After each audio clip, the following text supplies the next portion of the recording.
Dear students, इस video में हम बात करेंगे focal length of equivalent lens.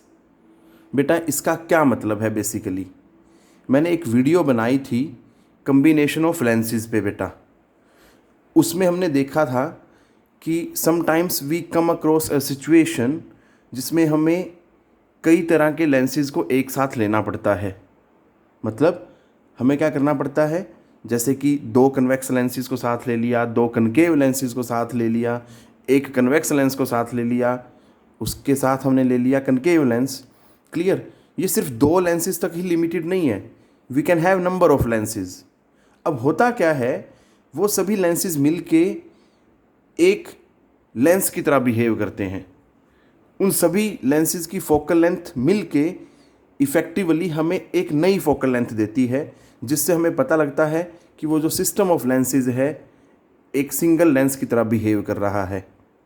तो मैं जो केस डिस्कस करने जा रहा हूँ कि अगर हमारे पास दो लेंसेज हों उस सिस्टम में और दोनों ही कन्वेक्स हों, तो वो जो दोनों कन्वेक्स लेंस मिलके फोकल लेंथ देंगे, उसका एक्सप्रेशन क्या होगा।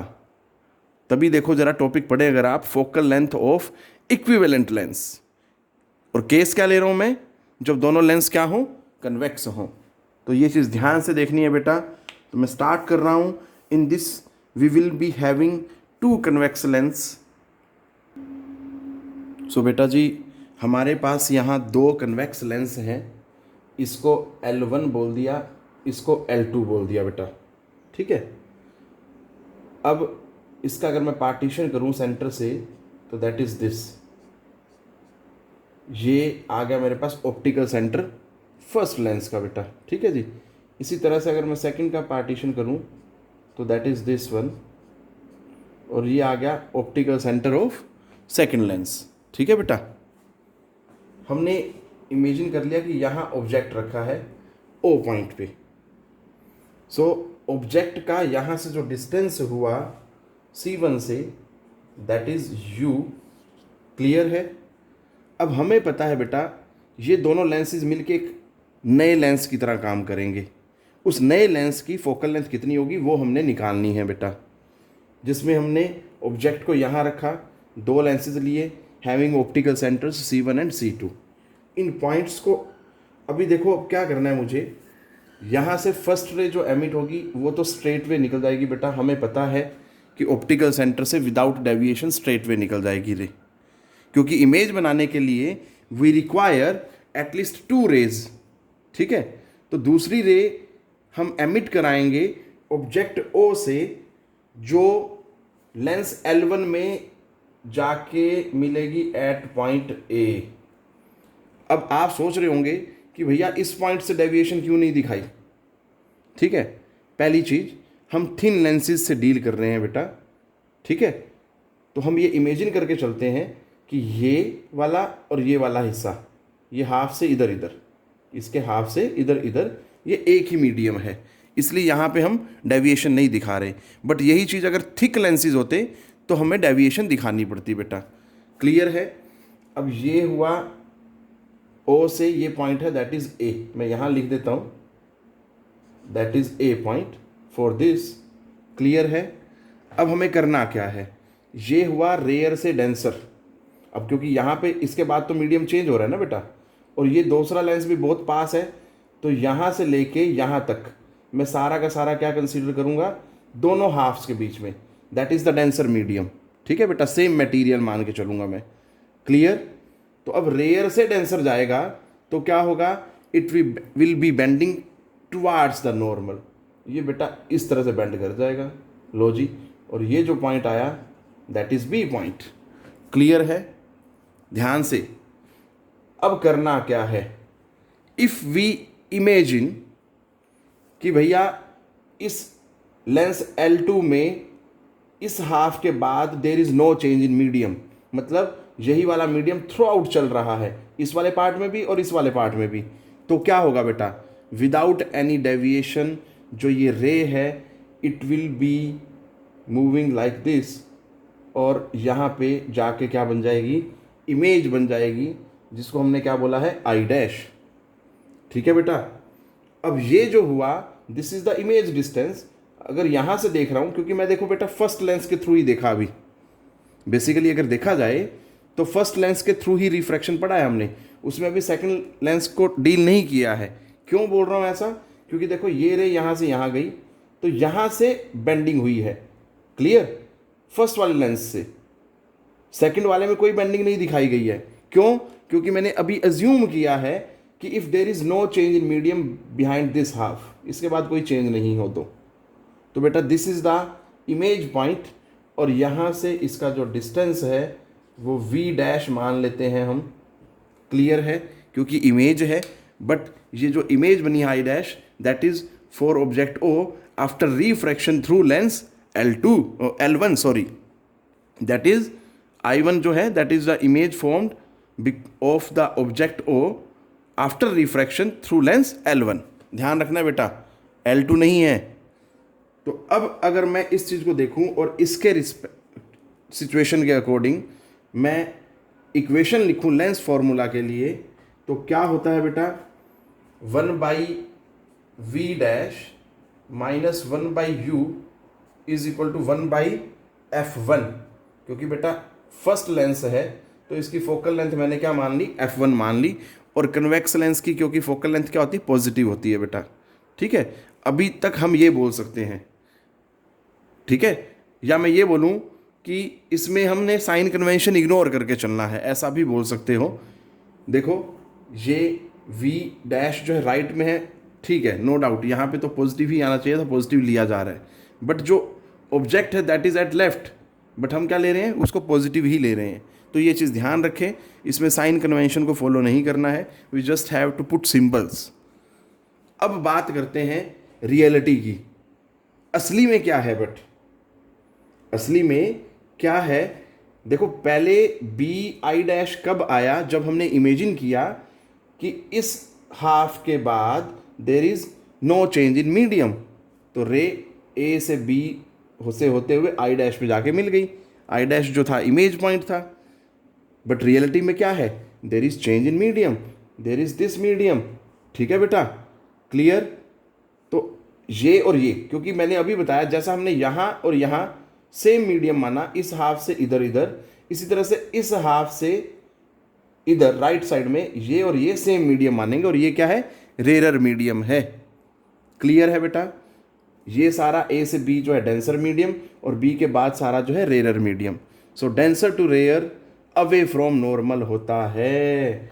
तो बेटा जी जब हम अवे फ्रॉम नॉर्मल प्लॉट करेंगे तो क्या होगा, that will be bending like this, और जो इमेज बनेगी that will be at this point, this will be your final image. इसको आई बोला है हमने, और ये जो है that is formed after refraction through lens L2, clear है। अब L2 से रिफ्रैक्शन के बाद बना तो उसका डिस्टेंस यहाँ से मेजर करेंगे, सो यहाँ से लेके ये जो डिस्टेंस हुआ दैट इज v। अब इस सिचुएशन के अकॉर्डिंग, मतलब लेंस L2 के थ्रू जब रिफ्रैक्शन हुई उसके अकॉर्डिंग अगर मैं लेंस फॉर्मूला लिखूं तो क्या बनता है, तो बेटा क्या होगा, 1/v माइनस 1/u। अब देखो जरा u क्या है, ऑब्जेक्ट है ना। चलो मैं अभी एक बार ऐसे कैसे लिख देता हूँ, 1/f dash, so f2 focal length of the second lens. जरा थोड़ा सा ध्यान दें बेटा, v और u लिखने से कंफ्यूजन क्रिएट होने वाला है। असली में v क्या होता है, इमेज डिस्टेंस, वो यहाँ से लेके यहाँ तक है, ठीक है, नो डाउट, ये तो सही हो गया, ठीक है जी। अब बात करते हैं इसकी, u होता है ऑब्जेक्ट डिस्टेंस। ये इमेज बनी इस लेंस के थ्रू रिफ्रैक्शन के बाद, बट ऑब्जेक्ट का डिस्टेंस क्या था, दैट इज दिस वन, ठीक है बेटा। ये चीज़ ध्यान देनी है, यहाँ पे हमें लग सकता है ऐसा कि ये डिस्टेंस है, बट थोड़ा सा ध्यान से करें। देखो बेटा मैं क्या पढ़ रहा हूँ कि this is the image after refraction through lens L2। अगर इसके थ्रू रिफ्रैक्शन के बाद ये इमेज है तो ये जो आई डैश था जिसकी वैल्यू v डैश थी, this will be acting like the object for Lenz L2। ये बात आपने ध्यान रखनी है, मतलब जिसे मैं V डैश मान रहा था, मतलब C1 I dash is equal to C2 I dash is equal to V dash, क्योंकि ये अप्रोक्सीमेटली होते हैं बेटा, ठीक है। As we are dealing with thin lenses तो C1 और C2 बड़े क्लोज हैं, ये चीज़ भी थोड़ी ध्यान देनी है आपको। इसको जो है अब मैं क्या बोल सकता हूँ फॉर लेंस L2 के लिए, दैट इज U।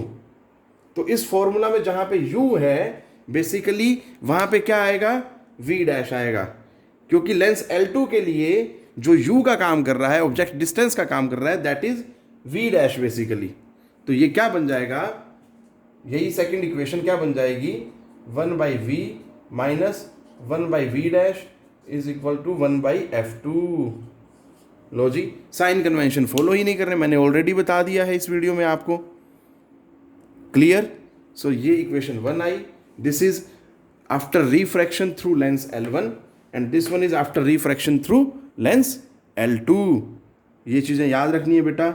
अब करना क्या है, दोनों को अगर मैं ऐड कर दूं क्या मिलता है हमें, तो देखो जी। सो जब दोनों को ऐड करेंगे तो देखो, तो 1/V डैश ये पॉजिटिव है और ये नेगेटिव है बेटा, तो ये इससे ये कट जाएगा, ठीक है। मैं यहाँ लिख देता हूँ 1 + 2 गिव्स, तो इससे कट जाएगा, तो क्या आ जाएगा 1/V minus 1/U is equal to 1/F1 plus 1/F2। ये आ गया बेटा, ठीक है। अब मैं इमेजिन करता हूँ कि ये दोनों लेंस मिलके जिस लेंस की तरह काम कर रहे हैं, मतलब क्योंकि कुछ ना कुछ फोकल लेंथ देंगे, ठीक है बेटा। इमेजिन करना है आप सभी ने भी कि इन दो लेंसेज का जो ये सिस्टम है इसको रिप्लेस कर दिया गया बाय ये सिंगल लेंस, ठीक है बेटा। और उस सिंगल लेंस की जो फोकल लेंथ है इन दोनों लेंसेज की इफेक्टिव फोकल लेंथ के बराबर है, ठीक है बेटा। तो हम क्या करेंगे, उस पर्टिकुलर सिंगल जो लेंस लिया हमने उसके लिए लेंस फॉर्मूला क्या होगा, 1/V minus 1/U is equal to 1/F। आप इसको कैपिटल F भी लिखना चाहें तो कैपिटल F लिख सकते हैं, स्मॉल f लिखना चाहें तो स्मॉल f लिख सकते हैं, that is up to you. But आपने ये याद रखना है this will be the focal length of the equivalent lens, ठीक है बेटा। इसको नंबर दे देते हैं 4। अब जरा ध्यान से देखें, दोनों की 3 और 4 की लेफ्ट साइड को अगर आप गौर से देखें, बोथ जो है सेम है बेटा। तो जब 3 और 4 को कंपेयर करूंगा राइट साइड्स इक्वल हो जाएंगी, और क्या रिजल्ट आता है देखते हैं। तो बेटा जी रिजल्ट आएगा हमारे पास 1/F is equal to 1/F1 plus 1/F2, ठीक है बेटा। तो ये इफेक्टिव फोकल लेंथ के लिए एक्सप्रेशन आ गया जब हमारे पास दो कन्वेक्स लेंसेज होते हैं। इसमें थोड़ा सा आप गौर करेंगे तो यहाँ पे आप प्लस देख रहे हैं बेटा, आप क्या देख रहे हैं, प्लस, ठीक है। और यहाँ भी प्लस है, कुछ नहीं है तो इट मीन्स यहाँ भी क्या प्लस है बेटा। ये चीज़ आपने ध्यान रखनी है। क्यों ऐसा है, अब इस तरह से याद रखना है आपने, एक सिमिलैरिटी बनाने की कोशिश करनी है, ट्रेंड को पहचानने की कोशिश करनी है। इन द सेम वे अगर मेरे पास 2 की बजाय 3 कन्वेक्स लेंस हो जाएं तो उनकी इफेक्टिव फोकल लेंथ क्या हो जाएगी, दैट इज दिस वन, इस तरह से जुड़ती जाएगी बेटा, ठीक है। तो आपने ये चीज़ें याद रखनी है। अब मैं बात करता हूँ इसी वीडियो में ही, अगर मेरे पास एक कन्वेक्स लेंस हो जाए और दूसरा कनकेव लेंस हो जाए तो क्या होगा। मैं यहाँ पे डायग्राम चेंज करता हूँ और बिल्कुल सेम उसी तरह से चलेगा, बस जस्ट क्या होगा, जो फाइनल रिजल्ट है उसमें चेंजेस हो जाएंगे। क्या चेंजेस होंगे, कैसे होंगे, जरा थोड़ा सा ध्यान दे बेटा। पहले इस पे देखो जरा, ये भी कन्वेक्स है, ये भी कन्वेक्स है, इसकी फोकल लेंथ भी पॉजिटिव होती है, इसकी फोकल लेंथ भी पॉजिटिव होती है, इसलिए यहाँ पे क्या है बेटा, पॉजिटिव पॉजिटिव, ठीक है। 2 की बजाय 3 लेंस हो जाएं तब भी पॉजिटिव पॉजिटिव पॉजिटिव, क्लियर, क्योंकि कन्वेक्स लेंस की फोकल लेंथ क्या होती है, पॉजिटिव होती है। अब बात करता हूँ दूसरे केस की, अगर एक कन्वेक्स हो जाए और एक कनकेव हो जाए तो बेटा क्या होगा। तो बेटा ये मैंने डायग्राम बनाया है, इसमें दो लेंस लिए, एक कन्वेक्स और दूसरा क्या लिया, कनकेव लिया बेटा। अगर ये सिचुएशन आ जाए, बिल्कुल सिंपल पहले वाले केस की तरह ही करना है इसमें। यहाँ पे मैं केस नंबर 2 डाल देता हूँ, पहले वाले केस की तरह ही करना है और उस तरह से चलते चलते फाइनल रिजल्ट क्या आएगा हमारे पास, कुछ अलग से याद रखने की ज़रूरत नहीं है। देखो फर्स्ट लेंस कन्वेक्स है, उसकी फोकल लेंथ पॉजिटिव होती है तो मैंने यहाँ प्लस लिखा हुआ है, कुछ नहीं लिखा हो it means that is plus. फिर दूसरा क्या, कनकेव है, और कनकेव की फोकल लेंथ क्या होती है, माइनस होती है, तो बेटा यहाँ पे फॉर्मूला में क्या आ गया, माइनस आ गया। अब आप जो है ना यहाँ पे गैप देख रहे होंगे बेटा, slight, there is slight gap between convex and concave, ये जानबूझ के छोड़ा गया है बेटा, ठीक है। अदरवाइज अगर कोई हमारे पास ऐसा सिस्टम हो जिसमें गैप दिया हुआ हो दो लेंसेज के बीच में, तो उसके लिए फॉर्मूला डिफरेंट है, ये चीज़ भी ध्यान रखें। ये सिर्फ आपको समझाने के लिए बनाया है कि वी हैव अ सिस्टम, ठीक है। अदरवाइज क्या होगा, ये दोनों जो लेयर्स हैं ये मिल जाएंगी बेटा, ठीक है। There will not be separation between these two lenses, ये चीज़ ध्यान रखें। तो ये फॉर्मूला आएगा बेटा, ठीक है। अगर मान लीजिए यहाँ एक और लेंस बना दिया जाए इसी के साथ, लो जी, अब मैंने गैप नहीं बनाया है, ठीक है बेटा, ध्यान से। तो ये तीसरा लेंस आ गया मेरे पास C3 और ये लेंस 3 हो गया बेटा, ठीक है। तो उस सिचुएशन में फॉर्मूला क्या आ जाएगा, इफेक्टिव फोकल लेंथ का 1/f1 minus 1/f2 plus 1/f3। तो बेटा मैंने आपको हर तरह की सिचुएशन बता दी है। If we have number of cells in a family या ग्रुप ऑफ सेल्स, ठीक है, जो मिलके एक सिंगल सेल की तरह काम करेंगे बेटा, क्लियर है। तो ये चीज़ ध्यान रखनी है आपने। अब मैं बात करता हूँ कुछ स्पेशल केसेस की बेटा, ठीक है। फिर देखते हैं जो हमारे पास सिस्टम ऑफ लेंस आया वो इफेक्टिवली किस किस लेंस की तरह काम करता है, ठीक है बेटा। चलो देखो, तो बेटा जो स्पेशल केसेस में डिस्कस कर रहा हूँ वो इसी सिस्टम के लिए कर रहा हूँ कि जब हमारे पास एक लेंस कन्वेक्स और दूसरा कनकेव हो। अब आप देखो यहाँ पे मैंने गैप नहीं दिखाया है दोनों में, ठीक है बेटा, तो वो पहले मैंने आपको समझाने के लिए बनाया था बेसिकली। तो अब जो है अगर हमारे पास ऐसा सिस्टम हो, एक कन्वेक्स लेंस है और एकदम से उसके साथ क्या है, कनकेव लेंस है विदाउट एनी सेपरेशन, तो ये रिजल्ट आता था बेटा, ठीक है जी। इसमें स्पेशल केसेस अगर देखें तो फर्स्ट केस कहता है कि अगर f1 is equal to f2 हो जाए, मान लीजिए ये 10 है और ये भी 10 है, तो ये 1/10 और ये -1/10 बेटा, तो ये तो क्या हो जाएगा 1/f is equal to 0, so f is equal to infinite. मतलब ये दोनों लेंस मिलके एक ऐसे लेंस की तरह बिहेव करेंगे जिसकी फोकल लेंथ क्या होगी, इनफाइनाइट होगी बेटा। और फोकल लेंथ इनफाइनाइट किसकी होती है, आप सभी को पता है, ठीक है। तो ये जो कॉम्बिनेशन आएगा that would behave like a plane glass plate और प्लेन मिरर की तरह काम करेगा। क्योंकि जो प्लेन मिरर होता है, आपने छोटी क्लासेस में ही पढ़ा होता है कि प्लेन मिरर की जो फोकल लेंथ होती है बेटा इनफाइनाइट होती है, क्योंकि उसकी रेडियस ऑफ कर्वेचर भी इनफाइनाइट होती है, ठीक है बेटा। अब चलते हैं केस नंबर 2 पे। केस नंबर 2 क्या कहता है कि अगर f1 ग्रेटर देन f2 हो जाए, जैसे मान लीजिए ये 10 हो गया और ये 5 हो गया, तो ये 1/10 हो गया और ये क्या हो गया बेटा -1/5, तो क्या होगा बेटा, इफेक्टिव फोकल लेंथ क्या हो जाएगी, नेगेटिव हो जाएगी, ठीक है। तो नेगेटिव फोकल लेंथ होने का मतलब क्या है, ये जो दो लेंसेज हैं ये दोनों मिलके किसकी तरह काम करेंगे, that will be working like a concave lens, ठीक है। सो कनकेव लेंस बनेगा भैया, ये बात आप याद रखें। अब चलते हैं थर्ड केस पे। थर्ड केस, अगर मान लीजिए अभी देखो f1 ग्रेटर देन f2 था, अगर मैं मान लूँ f1 लेस देन f2 है, तो बेटा ये मान लीजिए 10 है और ये 20 है, 1/10 माइनस 1/20, क्लियर है। तो इफेक्टिव जो फोकल लेंथ आएगी f, वो क्या होगी बेटा, पॉजिटिव होगी। और पॉजिटिव आना मतलब लेंस कौन सा है, कन्वेक्स लेंस। ये बातें आपने याद रखनी है, ये आपको एक एग्जाम्पल के तौर पे समझाया गया है कि when we have a combination of lenses, so वो कम्बिनेशन ऑफ लेंसेज मिलके एक सिंगल लेंस की तरह काम करता है जिसकी एक इफेक्टिव फोकल लेंथ होती है। सो बेटा ये सारी बातें आपने ध्यान रखनी है। I hope you all will study and watch this video to enhance your knowledge. Take care बेटा, पढ़ते रहें।